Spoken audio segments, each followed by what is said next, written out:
I mean, I can stay in a hotel. कैसी बातें कर रहे हो बेटा? बेटा। ভিডিওটি শুরু করার আগে প্রত্যেককে একটি অনুরোধ করছি, ভিডিওটি সম্পূর্ণ দেখার চেষ্টা করবেন, ভালো লাগবে কথা দিচ্ছি। আর দ্বিতীয়ত লাইক করবেন, কমেন্ট করবেন, শেয়ার করবেন। আর অবশেষে যারা এখনও আমার চ্যানেলটিকে সাবস্ক্রাইব করেননি তারা সাবস্ক্রাইব করে নেবেন। আর যারা ফেসবুক পেজে এই ভিডিওখানি দেখছেন তারা পেজটিকে ফলো করে আমার পাশে থাকবেন। এবার শুরু করা যাক আজকের ভিডিও। আকিব আলীর পরিচালনায় দে দে প্যার দে 2019 সালের মে মাসের সিনেমা। গরমে আরেকটু গরম বাড়িয়ে দিয়েছিল, কিন্তু এই নভেম্বর মাসের 14 তারিখে এসে 2025-এ দে দে প্যার 2 চলে এলো। তবে এই ক্ষেত্রে পরিচালনার দায়িত্ব অংশুল শর্মার কাঁধে। দে দে প্যার দে 2019 সালে যারা দেখেছেন তারা এই সিনেমাটা দেখতে গিয়ে একটু বেশি মজা পাবেন। দে দে প্যার দেতে দেখানো হয়েছিল বিবাহিত এবং বয়স্ক অজয় দেবগনের সঙ্গে তার মেয়ের বয়সী রাকুল প্রীত সিংয়ের প্রেমালাপ, এবং সেখানে অজয় দেবগনের পরিবারকেই মূলত গুরুত্ব দেওয়া হয়েছিল।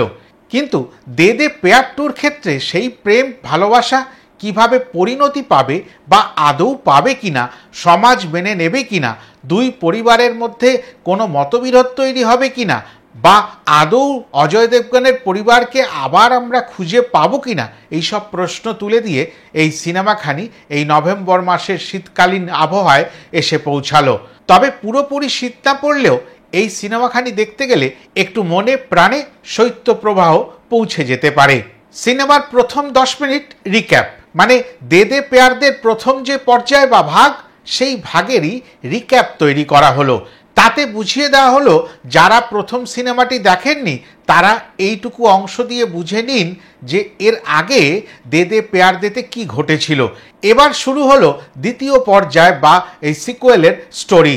আর সেই নূতন গল্পের মধ্যেই আমরা পাবো আয়েশাকে দেখতে, মানে রাকুল প্রীত সিংকে, একেবারে সাহসী মনোভাবাপন্ন, আধুনিক চেতনার, এবং তার পরিবারকেও দেখতে পাবো।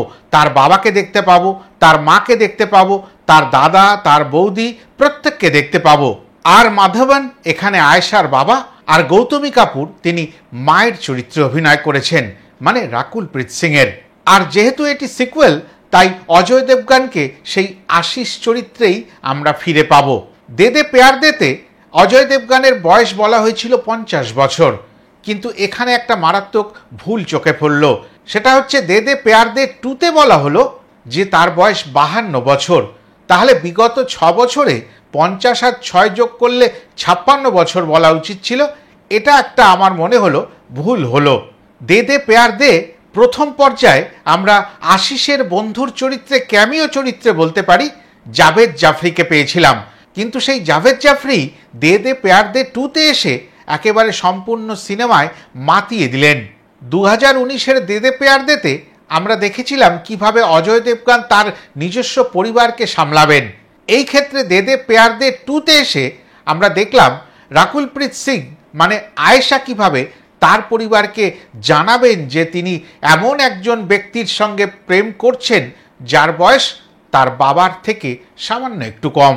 আর সেইখানেই একটা বড় প্রশ্ন হয়, আদৌ কি সেই পরিবার এই সম্পর্কটাকে মেনে নেবে?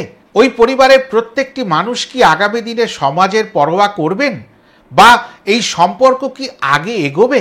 এই সব কিছু জানতে গেলে আপনাদের এই সিনেমাখানি প্রেক্ষাগৃহে গিয়ে দেখতে হবে। তবে একটা কথা বলি, বড় পর্দায় এই সিনেমাটা দেখার সুযোগ মিস করবেন না। যারা একটু আনন্দ পেতে ভালোবাসেন, শুধুমাত্র এন্টারটেনমেন্টের জন্যই সিনেমা দেখেন, তাদের জন্য আদর্শ সিনেমা। প্রথম অর্ধ একেবারে এনগেজিং, দ্বিতীয় অর্ধ তা বলে কিছু কম নয়। তবে প্রথম অর্ধের কথা বলতে গেলে এক কথায় বলা যেতে পারে আর মাধবন পুরো খেয়ে নিল। সমস্ত সময় তারই আধিপত্য চোখে পড়বে প্রত্যেকেরই। তার মানে এই না অজয় দেবগন, রাকুল প্রীত সিং, জাভেদ জাফরি বা অন্যান্যরা যে প্রথম পর্যায়ে অভিনয় করেছেন তারা এখানে সেইভাবে নিজেকে তুলে ধরতে পারেননি, সেটা কিন্তু মনে করবেন না। প্রত্যেকে নিজ নিজ জায়গায় সঠিক অভিনয় করেছেন, চূড়ান্ত মাত্রার অভিনয় প্রদর্শন করেছেন। কিন্তু ওই কাউকে তো একটা দ্য বেস্ট বলতেই হয়, সেই ক্ষেত্রে বলতে হবে আর মাধবনের নাম। তবে অনেক ঝড়ঝাপটার পরে দ্বিতীয় অর্ধের যখন সূচনা হবে তখন একটা ভালো লাগা কাজ করবে। তার কারণ মিজান জাফরি, তিনি আদির চরিত্রে অভিনয় করেছেন। এই মিজান জাফরির কি প্রয়োজন হলো আর এই মিজান জাফরি কে সেটা একটু বলে নিই। মিজান জাফরি হলো জাভেদ জাফরির ছেলে। আর এখানে একটি নাচের দৃশ্য আসছে, যেটার মধ্যে একটা পাঞ্জাবি সুন্দর গান আমরা পাচ্ছি।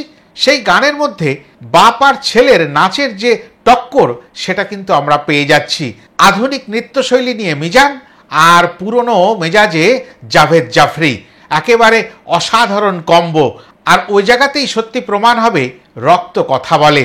তবে জাভেদ জাফরি এখানে অজয় দেবগান বা আশিসের বন্ধু হলেও যে চরিত্রটা অভিনয় করেছেন সেই চরিত্র কিন্তু আমাদের ব্যক্তিগত জীবনে প্রত্যেকেই আমরা বন্ধু হিসাবে পেয়ে থাকি, যারা ওই অনুঘটকের কাজ করেন।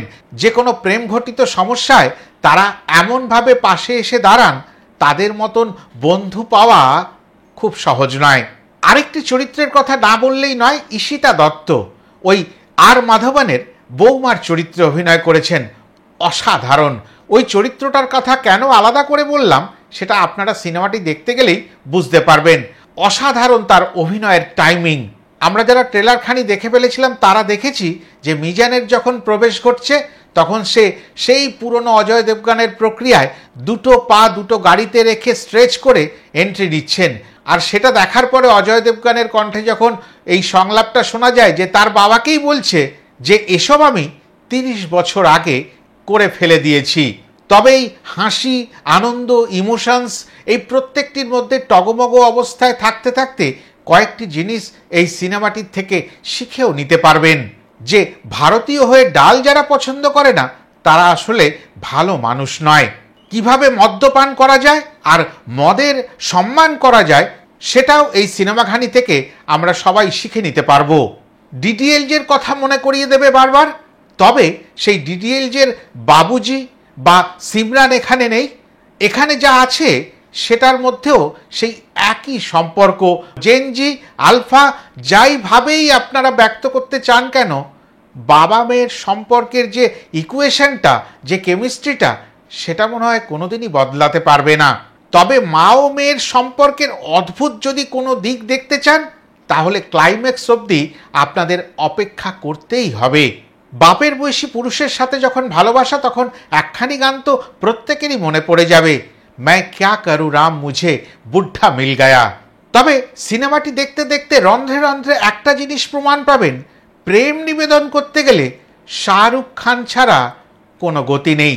আজও তিনি প্রেম নিবেদনের ক্ষেত্রে প্রাসঙ্গিক।